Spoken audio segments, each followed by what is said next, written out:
Hello everyone and welcome back to my Bold and Beautiful 29 YouTube channel. I hope you guys are having a wonderful day. Before we start, please hit the subscribe button and give this video a thumbs up.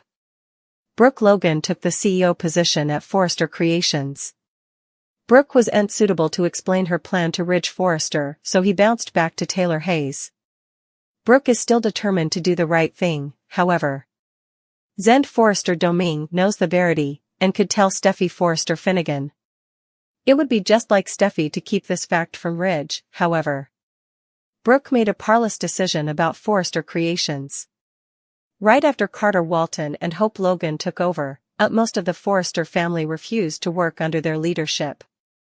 Eric Forrester, Steffy, and Ridge Forrester all have abandoned their positions at the company. Carter turned to Brook and asked if she'd serve as the company's new CEO.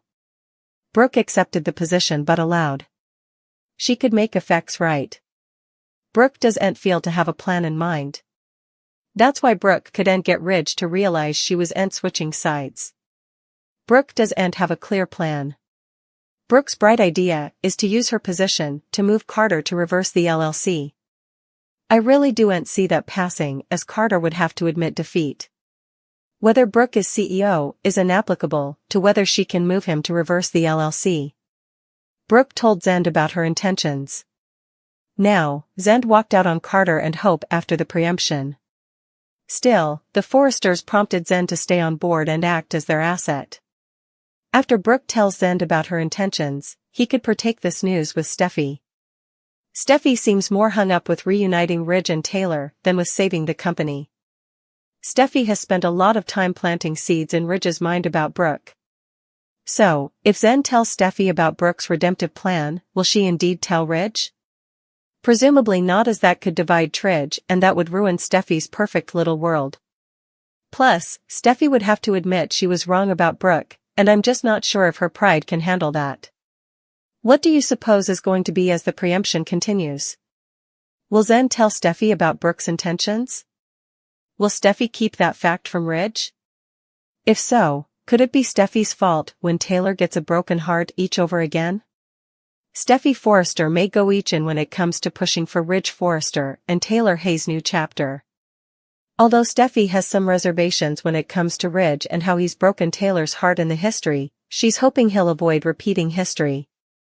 Steffy truly believes Taylor and Ridge are each other's perfect match, so she may push past her enterprises and decide they just need a real commitment. Of course, we can't forget that Thomas Forrester and Paris Buckingham are engaged. Although Paris and Thomas haven't set a marriage date, they want to get married at the Forrester estate when the time comes. At some point, Steffy might have a lightbulb moment and determine that this is the perfect occasion to lock in Ridge's future with Taylor. What if Steffy starts pushing a double marriage docket? Perhaps Steffy will pitch the idea of Thomas and Paris formatting Ridge and Taylor down the road. Thomas would presumably be all for it, since he also believes Taylor and Ridge belong together. It's doubtful Paris would mind participating her special day, so it'd really just be a matter of persuading Ridge and Taylor this is the right call. Ridge has come so disillusioned when it comes to Brook and what he allowed. They participated, so he might eventually latch onto the notion of divorcing Taylor. Steffy might move Ridge that he needs to prove he's married, so he could buy Taylor an engagement ring and get the ball rolling on their espousal. Since Paris and Thomas still haven't tied the knot, that's commodity the show will have to address sooner or laterly. Will B&B bring Thomas and Paris back for the marriage form they've been planning on the Forrester property? Will Ridge and Taylor get hitched at that same form? Anyhow, our prognostications point to Steffy chancing new and maybe extreme ways to press Ridge into standing by Taylor's side. Ridge may feel indebted to pledge his ever love to Taylor, so stick with us for updates on any double marriage news that might be on the horizon. Promise a consequential day for Bill as he has to try to figure out Luna again. Bone Bill Spencer can't feel to stay down from Luna Nozawa. Her letters intrigued him enough to visit her behind bars formerly, but the letter kept coming, so Bill felt compelled to go back. After all, she claimed she knew the error of her ways and showed guilt for killing 2 men in cold blood before holding Steffy Forrester Finnegan hostage in a pen. She criticized her mama for all of it because easily people who grow up with miscellaneous parents come periodical killers. Bill knows that's not true because Brook Logan's kiddies are in jail. When Bill pays Luna another visit, he's shocked by what he sees. Luna looks bruised, bloody, and beaten. She claims another capture attacked her. Bill seems to sympathize, but is he really buying what Luna is dealing? She may put on her innocent act again, but Bill has formerly seen that. We know he wasn't dumb enough to fall for Sheila Carter, so is he dumb enough to fall for Luna's falsehoods? The last thing Electra Forrester anticipated to see when she went to the bathroom to refreshen up was a sanctum to her on the restroom door. In fact, that was indeed her body in some of the filmland. Does Electra eventually discover that Remy Price is exactly who Will Spencer has said he is? Will Remy show his true colors in all their glory now? As for Will, he still comes to Electra's defense at Forrester Creations. He and Ivy Forrester present a united front argument to Katie Logan and Brook. They're determined to get Electra's job back and feel she was fired unjustly.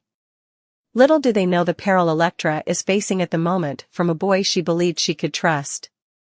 Zend came a major player in the Forrester-Logan feud. He might have been the secret armament both families used. Brook was stunned when the history came the future for Taylor, Ridge, and herself. She saw Taylor walking down incompletely clothed. The Logans set up their hearts full of love and support that Christmas, though piecemeal from the Forresters. Hope and Carter celebrated their first Christmas together as a couple. Brook, girdled by loved bones, set up unanticipated warmth in the grasp of her family. She discovered the joy of the season, despite her troubles. The Forrester family and their loved bones came together to celebrate the true meaning of Christmas. Eric played a air on the piano, and the family gathered around to sing, reminding them all that, despite the challenges, the topmost gift was being together. Tempers burned, putting Katie and Will at odds as they disaccorded over Electra's blasting. Electra got the shock of her life when she learned of Remy's preoccupation.